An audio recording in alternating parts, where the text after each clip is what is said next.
Okay, on this video, I would like to use the color wheel, and I'm going to pick out my colors for the whole page before I get started, and then I'm going to walk you through how to do a flipped petal on a flower.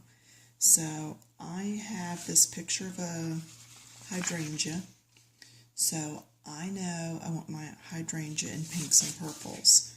So over here, I have the purple arrow on the pinks. It could actually be the pinks and purples. And then I come over here, and it's going to show me, okay, let's actually do the purple. Then it's going to show me blue. And then, okay, and right there it tells me yellow. No, I've got to include a green. So let's go with the green square instead. So I'll turn it to where it works for me. So it shows me there's going to be some teal in my picture. There's going to be my green. My hydrangea is going to need to have quite a bit of the pink in it, but I'm going to still go ahead and pick up some purple. It's a neighbor. They can play nice together. And then I'm going to come over here, and it's going to show me some orangey reds.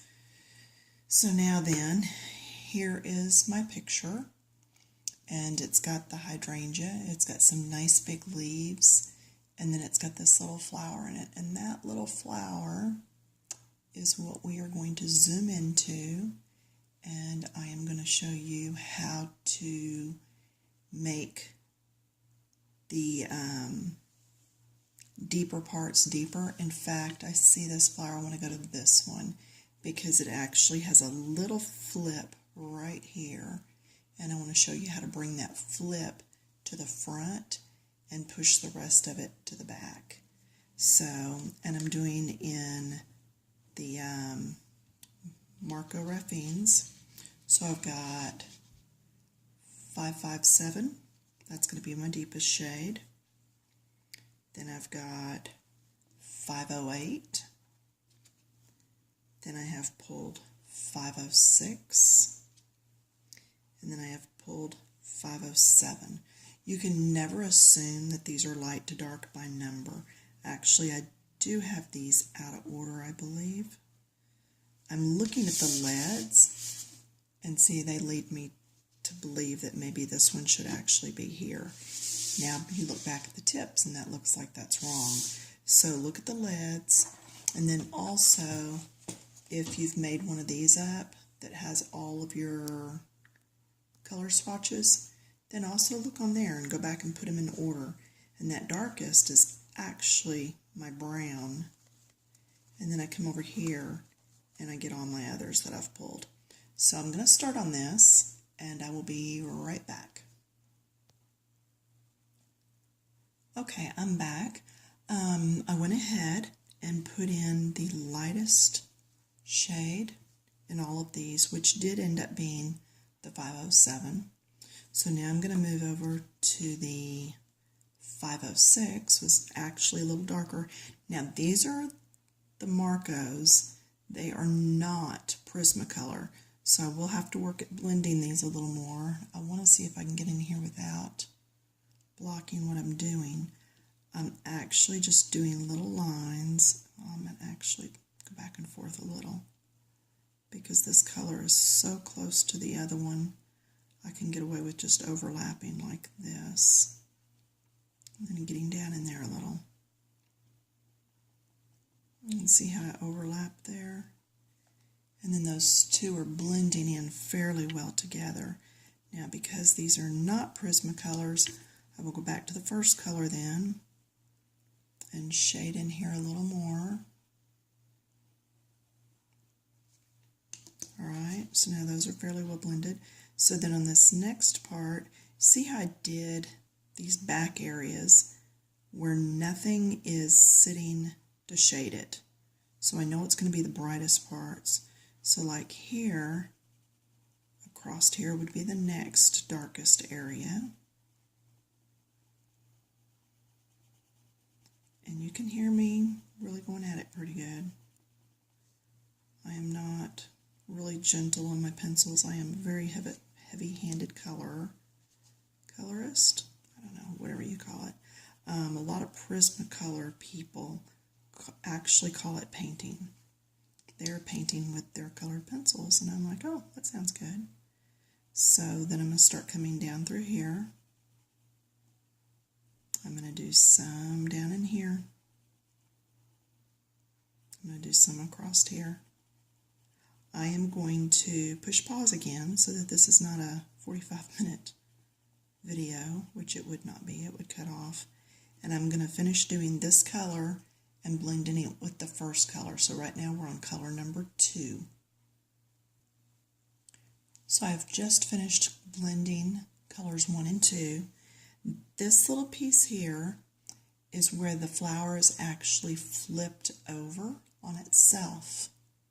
So this area is going to be lighter, and here is going to be darker because this is causing a shadow onto this. Okay, and anytime I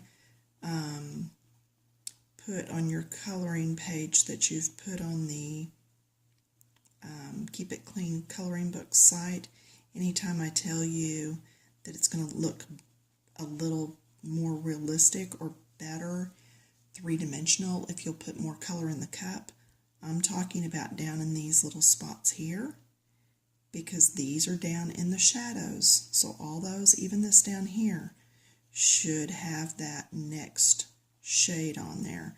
And I'm doing several shades. You don't always need this many shades. It's just, I've got them, and it's fun to play with them, so why not? So now I'm going to come in here and be doing, this is color number 3. I'm going to finish it off, blend it back in with color number 2, and then I will be back in a few minutes. Now I'm going to remind you, anytime you want to see how well your work's really looking, look at it through a camera or go to a big mirror. A lot of times bathroom mirror is awesome because it's got some fairly good light. Look at the reflection of it and you're going to see all your mistakes. So now you can see this petal looks like it's actually in front and flipped over this. These actually look like they're in front of all of this because this is deeper and the tops of these are lighter. Even the top of this one is lighter. These are darker. This right here, this line down through here is going to be a little lighter, but right on the other side of it's going to be a little darker. So now I've used my 3 shades. I'm going to go straight to brown. This brown has a little bit of red in it, and I'm not going to get too dark to start with, although I am finding I'm having to push pretty hard because I've got so many layers of color on here. But hopefully you can see where that just popped that to the front, the petal overlay right there, but then it sent this to the back. So now I'm going to go down here, and that's going to send this down deeper, like it's further away, down in the recesses. This needs to really be deeper because it's way down in there, overshadowed by both of these. And then I just blend as I come out, getting lighter and lighter with the touch. Now here's another one that should be dark because this is casting a shadow onto that. Okay. That's what I did over here. This is casting a shadow on here. And you're just going to have to train yourself to start seeing what's in the front, what's in the back. This can be a little darker just because it's behind this. So we want it to be just a little darker. Like I said, different colored pencils work in different ways, but you can blend this to where it's going to be all right. Okay, now I'm pretty happy with that. There's little parts here and there that could be darker, but now you can see how that's cupped, how it is dark inside the flip, okay, lighter on that outside of the flip. I could even come over here, grab one of my yellows, come down this side right here to lighten that up even more. And I can do it here too. And I know this is fixing to stop. So if you're not a part of our group on Facebook, it's Coloring Books, Keep It Clean. Love to have you come on over. We do all sorts of little helpful videos, and you can make requests. But so anyway, there's the flower. And there you go. And I'll get back onto this and do all the rest of it and post it over on that site in a few days when it's finished. All right, happy Memorial Day, and stay safe. Tell your family you love them, and I will talk to you next time. Goodbye.